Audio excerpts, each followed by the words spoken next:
할렐루야. 2월 22일 토요일 새벽 기도를 시작하겠습니다.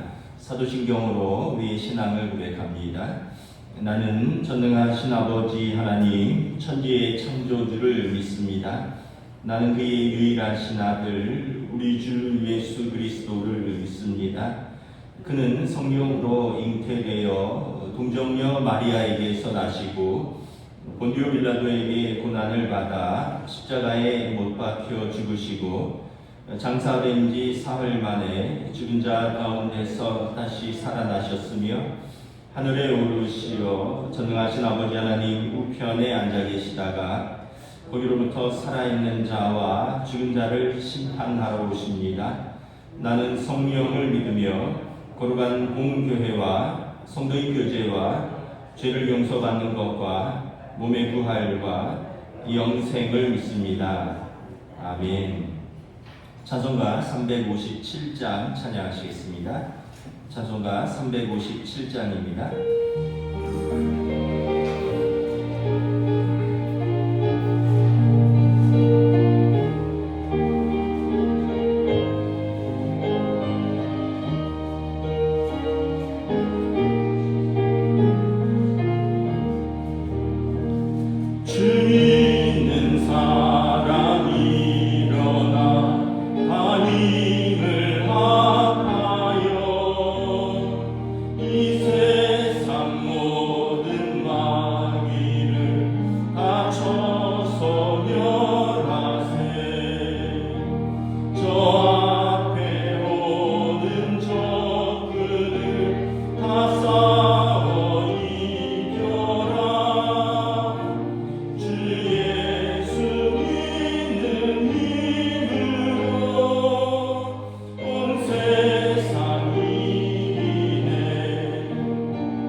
오늘 우리 주신 하나님 말씀은 신약성경 마태복음 16장 1절에서 4절까지 말씀입니다. 마태복음 16장 1절에서 4절까지 말씀입니다. 신약성경 26페이지입니다. 다 찾으신 줄 알고 저 여러분들이 한 절씩 교도하겠습니다. 바리새인과 사두개인들이 와서 예수를 시험하여 하늘로부터 오는 표적 보이기를 청하니 예수께서 대답하여 이르시되 너희가 저녁에 하늘이 붉으면 날이 좋겠다 하고 아침에 하늘이 붉고 흐리면 오늘은 날이 굳겠다 하나니 너희가 날씨는 분별할 줄 알면서 시대의 표적은 분별할 수 없느냐. 악하고 음란한 세대가 표적을 구하나 요나의 표적밖에는 보여줄 표적이 없느니라 하시고 그들을 떠나가시니라. 아멘. 할렐루야. 네, 명절 잘 쉬셨습니까? 우리 서로 인사하겠습니다. 명절 잘 쉬셨습니까?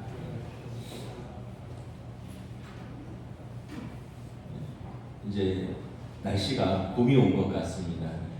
꽃샘추위가 좀 있겠지만 그래도 이제 막 영하 10도 이렇게 떨어질 일은 없을 것 같네요. 이제 봄이 왔으니까 또 새로운 계절에 하나님께서 또 새 은혜를 더해 주실 줄을 믿습니다.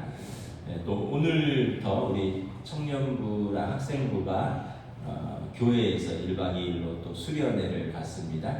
아마 오늘 오전 한 11시 이때부터 모인다 그러더라고요. 그래서 우리 또 청년들, 학생들 수련회 하는데 우리 박형훈 목사님, 김예리 전도사님 또 학생도 같이 하니까 다 오셔서 같이 또 말씀을 듣고 교제하고 또 같이 먹고 같이 자고 그런 속에서 또 하나님께서 또 큰 은혜 주시기를 위해서 우리 성도들도 기도를 부탁드립니다. 오늘 이제 말씀은 이 세대가 표적을 구한다라는 말씀을 합니다. 1절에 보면 바리새인과 사두개인들이 와서 예수를 시험하여 하늘로부터 오는 표적 보이기를 청합니다. 하늘로부터 오는 표적이 무엇이냐? 이스라엘 사람들이 전통적으로 가지는 하늘로부터 오는 표적은 뭐냐면 하늘에서 만나가 내리는 것입니다. 자기 조상들이 광야를 지날 때 광야에 농사를 지을 수 없어서 먹을 것을 공급받을 수 없었고 또 마땅히 비가 오지 않으니 식수도 없고 근데 하나님께서 하늘에서 매일 만나를 내려주셨죠. 이게 이제 전통적으로 유대인들이 갖고 있는 하늘에서 온 표적입니다. 그래서 모세가 이제 하나님의 선지자입니다. 그 사람들이 볼 때 가장 큰 선지자는 모세입니다. 모세. 그런데 예수님께서 오셔서 하나님 나라를 선포하시고 병을 고치고 귀신을 쫓아내시고 또 많은 이적들을 보이시는데 또 이 사람들이 예수님에게 두 가지 의문이 들었던 것 같아요. 하나는 이 사람이 진짜 오신 메시아인가, 우리가 그렇게 기대했던 성경에서 말씀하셨던 메시아인가 하는 그런 어떤 기대도 있고, 또 하나는 이 바리새인들과 사두개인들, 이 바리새인들은 특별히 이제 그 당시에 그 평신도 그 경건한 그룹입니다. 그 사람들은 율법에 엄격한 그리고 사두개인들은 사독의 후예라고 해서 다윗 시대의 제사장이 사독입니다. 사독의 후예들인데 이 사람들은 굉장히 종교적인 집단 같지만 사실은 또 정권과 결탁된 세속적인 집단입니다. 바리새인들과 사두개인들이 사이가 안 좋아요. 바리새인들은 경건한 평신도 운동에서 시작했지만 자기들을 구별하고 다른 사람들을 이제 좀 배척하는 그런 어떤 경건 집단이라면, 사두개인들은 출신이 제사장 집단인데 그럼에도 불구하고 이제 아주 정권과 밀착되어 있는, 그래서 바리새인들과 사두개인은 사이가 좋지 않지만 그래도 이 사람들에게 이제 나름대로 가진 책임이 뭐냐면 우리가 율법을 준수하고 율법을 가르치고 또 오실 메시아를 점검하는 기능. 왜냐하면 자기들이 학자들이고 자기들이 율법에 정통한 사람들이고 자기들이 제사장의 후예들이기 때문에 우리가 메시아가 오신다면 우리가 그 표적을 가지고 우리가 증명해야 되겠다 이런 그런 마음들을 갖고 있는 거죠. 그래서 이 바리새인과 사두개인들이 예수님에게 당신이 메시아라면 하늘로부터 오는 표적을 보이라라는 거예요. 예수님께서 그들에게 4절에 보면 악하고 음란한 세대다라고 말합니다. 악하고 음란한 세대는 이 두 가지를 다 말합니다. 악하다라는 것은 그 바리새인들의 위선적인 신앙생활을 말하는 겁니다. 자기들은 옳고 자기들은 뭘 지키고 남들은 못 지키고 이런 것으로 판단하고 정죄하고 그러면서 정작 자기들은 믿지 않는 이 사람들은 악한 세대라는 거예요. 음란한 세대는 제사장들이라고 제사장의 후예라고 하지만 지극히 세속화되어서 그 헤롯 정권과 결탁되어 있는 이 사독의 후예들, 사두개인들을 음란한 세대라고 하는 거죠. 예수님이 이 시대의 목회자들 또 우리 성도들, 우리 한국교회를 보시고 착하고 충성된 종이라고 하실 분도 있을 것이고 또 반면에 또 신학도 했고 뭐 목회도 하고 또 모태신앙이고 뭐 여러 가지 직분을 가지고 뭐 날마다 새벽기도도 하고 뭐 이러지만 예수님 보실 때 악하고 음란한 세대로 책망받을 수도 있다. 그러니까 이게 결국은 모든 주권은 인자에게 있다라는 것을 우리가 다시 한번 깨닫습니다. 우리가 누구 남을 내가 악하고 음란한 세대다 바리새인들처럼 또 사두개인처럼 내가 메시아를 분별하겠다 이런 교만을 벗어버리고 우리는 항상 하나님 앞에서 겸손하게 신앙생활하는 것이 중요한 것을 볼 수 있습니다. 이 사람들에게 예수님께서 악하고 음란한 세대가 표적 보이기를 청한다. 이 사람들의 목적은 뭐냐면 예수를 시험하는 것입니다. 1절에 보면 예수님이 어떤 과연 메시아로서 자기들이 점검하겠다는 거예요. 자기들이 하나님의 아들도 점검하는 겁니다. 이게 교만하면 예수님도 자기들이 판단하는 시대가 되는 거죠. 그러면서 2절에 보면 예수께서 대답하여 이르시되 너희가 하늘의 징조를 판단을 하지 않느냐. 저녁에 하늘이 붉으면 내일 날이 좋겠다 그러고 아침에 하늘이 붉고 흐리면 오늘은 날이 굳겠다 하지 않겠느냐. 우리가 경험상 날씨는 분별하잖아요. 오늘 날씨가 꾸물꾸물하네, 흐리겠네. 오늘 날씨 맑겠네. 이런 것은 우리가 판단하는데 정작 시대의 표적은 분별할 수 없느냐. 오늘 이 시대도 마찬가지입니다. 우리가 여러 가지는 나름대로 분별을 합니다. 날씨만 분별하겠습니까? 어떤 분들은 부동산도 분별하고요. 어떤 분들은 주식도 분별하고요. 어떤 분들은 이 시대에 뭐가 더 좋을까, 뭐가 더 잘 될까, 뭐가 더 돈이 될까, 이런 걸 분별하는 사람들이 많이 있습니다. 그래서 어떤 사람들이 내가 소개하는 뭘 사봐라 하기도 하고, 여기에 투자해보라 하기도 하고, 이 시대에 여러 가지를 분별하는 사람들이 많아요. 그리고 이걸 따라가는 사람들도 있고, 여기에 솔깃하는 사람들도 있고, 애들 공부도 이렇게 시켜야 된다, 애들 교육도 이렇게 시켜야 된다, 가정교육도 이렇게 시켜야 된다, 여러 가지 설도 많고, 그래서 이걸 따라가는 사람도 많고, 거기 귀를 기울이는 사람도 많은데, 정작 시대의 표적을 분별하지 못한다는 거예요. 시대의 표적은 무엇입니까? 예수님께서 오셔서 세례요한도 그렇고 하나님 나라가 가까이 왔다, 회개하라. 하나님 나라가 가까이 오는 것에는 관심이 없다는 거예요. 회개하는 것에는 관심이 없다는 거예요. 회개하고 하나님의 자녀가 되는 것은 관심이 없고, 뭘 좀 더 벌고, 뭘 좀 더 잘 되고, 뭘 좀 더 얻고, 뭐가 좀 더 내리고, 이런 것에만 관심이 있다는 거예요. 우리가 한번 생각을 해봅니다. 표적을 보면 더 잘 믿을까? 표적을 보면 잘 믿을까? 여러분은 어떠세요? 여러분 여러분들이 뭐 기도한 것이 응답되고 여러분들이 어떤 표적을 보면 잘 믿을까? 이제 볼 때는 잘 믿기도 하고 또 우리는 다시 옛날로 돌아가기도 하고 또 표적을 봐도 안 믿는 사람도 안 믿어요.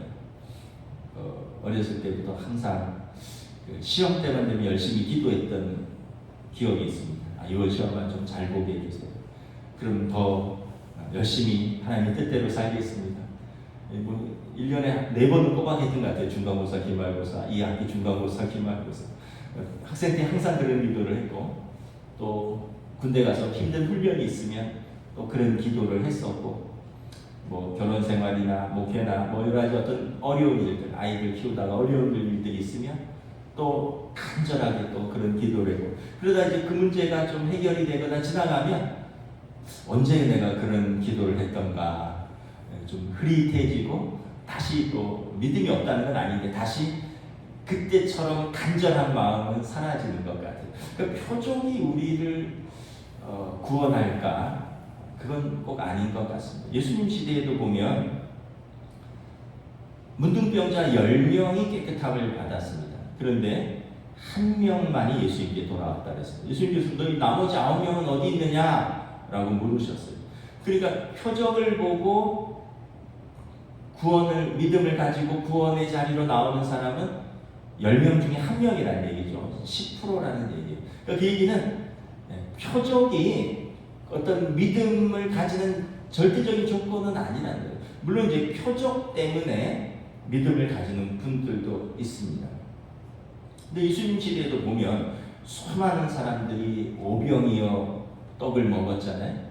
수많은 사람들이 병고침을 받고 귀신이 낫고 또 심지어는 나사로가 살고 야이로의 딸이 살고 이런 예수님이 죽은 자를 살리는 것도 보았어요. 심지어 예수님을 직접 보고 예수님을 말씀을 직접 들었습니다. 그래도 안 믿는 사람은 안 믿고요. 그래서 믿는 사람들은 믿는 거예요. 그러니까 이게 믿음은 선물이라는 말이 맞는 것 같아요. 어떤 사람들은 죽다 살아나도 안 믿고요. 어떤 사람들은 그 죽다 살아난 경험 속에서 믿는 분들이 있어요. 그 최선규 아나운서라는 분이 있는데 제가 그 간증을 들었거든요. 이분이 참 놀라운 경험을 했더라고요. 한참 아나운서 시절에 바쁜데 집에서 이제 이사를 가는데 아내가 뭐 이사 준비를 혼자 했었나 봐요. 당시는 이제 직장이 바쁘니까.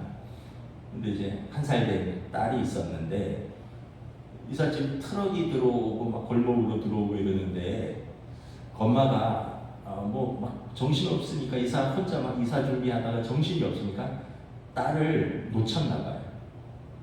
근데 이제 1톤 트럭이 후진해서 들어오다가 딸을 후진하면서 밟고 지나가고 뭐가 걸리니까 차가 다시 앞으로 가면서 또 한 번 앞으로 가면서 1살짜리 애기가 막 뒤뚱뒤뚱하고 막 다니는 애가 1살 좀 지나겠죠. 1톤 트럭이 뒤로 한 번 깔리고 앞으로 한 번 깔렸어. 그래갖고 이제 직장에 있는데 전화가 온 거예요. 응급실로 빨리 오라고. 애기가 숨을 안 쉰다고. 이제 무슨 사고가 났는지는 얘기를 못한 거죠, 엄마가. 그리고 이제 병원에 갔더니 이제 응급실에서 자기가 갔는 데는 이미 30분 이상 뭐 심폐소생을 했는데 의사가 사망했습니다. 사망 진단을 내려야 돼. 너무 기가 막힌 거더래요, 그 아빠가. 그래갖고는 사망을 했는데 그 아기를 안고 이걸 놓을 수가 없더래요, 그 아빠가. 그래갖고는 아기를 안고 자기가 교회 한 번도 가본 적이 없고 한 번도 예수님을 알지도 못하는데 그냥 나온 말이 하나님 살려주세요 이랬어요. 그러면서 아기를 안고 복도를 응급실 복도를 30분을 이렇게 못 내려놓으니까 의료진들도 와이프는 뭐 거의 뭐 기절 상태고 의료진들은 사망했다 했는데 못 내려놓으니까 어떻게 얘기를 하겠어요. 그러니까 아빠가 아기를 안고 막 이랬는데 아무도 얘기를 못하고 그냥 아빠는 그냥 울면서 하나님 살려주세요 뭐 이랬다는 거예요. 근데 한 30분쯤 있다가 이제 이제 좀 내려놓으시죠 하는데 갑자기 아기가 하더라는 거예요. 그러고 아빠가 또 숨을 쉬어야 되더니 의료진들이 뭐 이제는 그때는 다 물러난 상태니까 이제 그냥 귀도 안 들으고요. 그리고 애기 입을 딱 열었는데 숨 쉬는 걸 도와주려고 애가 피를 팍 토하더래요. 그러더니 목에 걸렸던 그 이만한 핏덩어리가 팍 튀어나오더니 애가 숨을 쉬기 시작하더라고요. 그래서 그분이 그래서 살았어요. 애기가 지금 애기가 꽤 컸겠죠. 그분 이제 간증이 그래서 자기가 예수를 믿게 됐는데 자기는 정말 하나님도 몰랐고 예수님도 몰랐고 교회도 가본 적이 없는데 그때 왜 어떻게 하나님 살려주시라는 얘기가 나왔는지 자기는 도저히 이해를 못하겠는데 그게 아마 딸을 통한 하나님의 나를 부르심이 아닌가 이런 간증을 하는 걸 봤어요. 야, 또 정말 은혜가 되더라고요. 아마 이런 간증이 있으면 정말 전혀 누가 전도를 안 해도 예수를 믿을 것 같아요. 근데 사실 꼭 이런 극적인 것 말고도 우리 삶에 보면 사실 여러 가지 간증거리가 있습니다. 우리 삶에, 나의 삶에, 여러분들의 삶에, 우리 가족의 어떤 또 우리 자녀들의 인생에 하나님께서 크고 작은 돌보심이 있었어요. 그런데 이게 믿음과 또 반드시 연결되는 것은 아니에요. 믿음은 그래서 선물이기도 한 것이죠. 그 당시 예수님 시대에 수많은 사람들이 보고 듣고 또 기적을 보았지만 믿는 사람도 있었고 믿지 않는 사람도 있었다라는 거예요. 그래서 우리가 참 어떻게 믿음을 가질까 이게 참 어려운 것 같아요. 제가 또 다른 연예인 간증도 하나 봤는데 하이라 최수종 그 부부인데 되게 신앙생활 열심히 하는 걸로 알고 있거든요. 근데 부인 하이라 씨가 결혼해서 15년 동안 예수를 안 믿었대요. 절에 다녔대요. 최수종 씨랑 하이라 씨랑 좋아서 결혼을 했는데 아내는 절에 다니는 거예요. 15년 동안 어떻게 있겠어요? 사랑으로 또 진정성 있게 아내를 사랑하고 섬기고 시댁이 압박하지 않았대요. 시댁이 다 믿는 집안인가 봐요. 최수종 씨 집안. 아내를, 며느리를 지지하고 사랑하고 기도하고 15년을 기다렸대요. 그러니까 하나님께 돌아오더래요. 이게 어떤 정말 이게 이 믿음은 어떻게 말로 설명할 수 없는 거예요. 하나님의 은혜가 있어야 되고 또 우리의 기도가 있어야 되고 우리의 기다림도 있고 우리의 사랑과 헌신과 이 모든 게 들어가는 거죠. 예수님께서 대답하십니다. 4절에 보면 악하고 음란한 세대가 표적을 구하나 요나의 표적밖에는 보여줄 표적이 없느니라. 요나의 표적이 뭘까요? 사실은 요나는 표적을 보여줄 일이 없습니다. 요나는 니느웨의 성에 가서 한나절 선포한 것뿐이 없습니다. 회개하라. 회개하지 않으면 하나님이 심판하신다. 요나는 표적을 보여줄 게 없어요. 요나의 표적은 하나님의 말씀을 선포한 것밖에 없습니다. 근데 니느웨 사람들이 말씀을 듣고 돌아오는 것입니다. 표적으로 하나님께 돌아오는 것이 아니라 하나님의 말씀으로 우리가 돌아오는 것을 우리가 알 수 있습니다. 물론 요나의 표적이 있긴 있죠. 물고기 뱃속에 들어갔다가 3일 만에 이제 토해낸 것. 이건 이제 예수님의 무덤에서의 죽으심과 3일 후에 부활하심을 상징하는 것이기도 하지만 사람들이 요나 물고기 뱃속에 있는 건 몰랐거든요. 니느웨 사람들은. 그걸로 예수를 믿는 게 아니에요. 요나의 말씀의 선포로 하나님의 그들이 회개하고 하나님의 자녀가 되었다는 것입니다. 예수님의 말씀은 너희가 표적을 본다고 믿겠느냐? 예수님의 말씀을 듣고 또 믿고 그리고 이것으로 인하여 회개하고 하나님께 돌아오는 자들도 있고요. 보고 듣고 직접 만졌지만 믿지 아니하는 사람들도 있다. 그래서 예수님께서 도마에게 보고 믿는 것보다 보지 않고 믿는 자들아 더 복되도다 말씀하셨고요. 베드로 사도는 베드로전서 1장 8절에 예수를 너희가 보지 못하였으나 사랑하는도다. 이제도 보지 못하나 믿고 말할 수 없는 영광스러운 즐거움으로 기뻐하니 믿음의 결국 곧 영혼의 구원을 받음이라. 그러니까 참 우리가 예수를 보지도 못하고 사랑하고 이제도 보지 못하나 믿는 것은 그 영광스러운 즐거움, 영혼의 구원에 참여함을 받는 것이다. 그래서 저와 여러분들이 여러분 뭐 표적 이것도 뭐 나름 의미가 있겠지만 더 하나님의 말씀을 잘 읽고 이 말씀을 잘 믿고 이 말씀을 또 붙들고 씨름하고 말씀으로 우리 세상을 해석하고 분별하고 말씀으로 하나님 앞에 더 성숙하고 인격이 성숙하고 신앙이 성숙하여 하나님 앞에서 올 한 해 더 풍성한 믿음의 자녀들 되시기를 우리 주님의 이름으로 축복합니다. 기도하겠습니다. 하나님 은혜를 감사합니다. 과거이나 지금이나 예수님의 시대나 지금이나 어떤 표적을 보면 믿겠노라.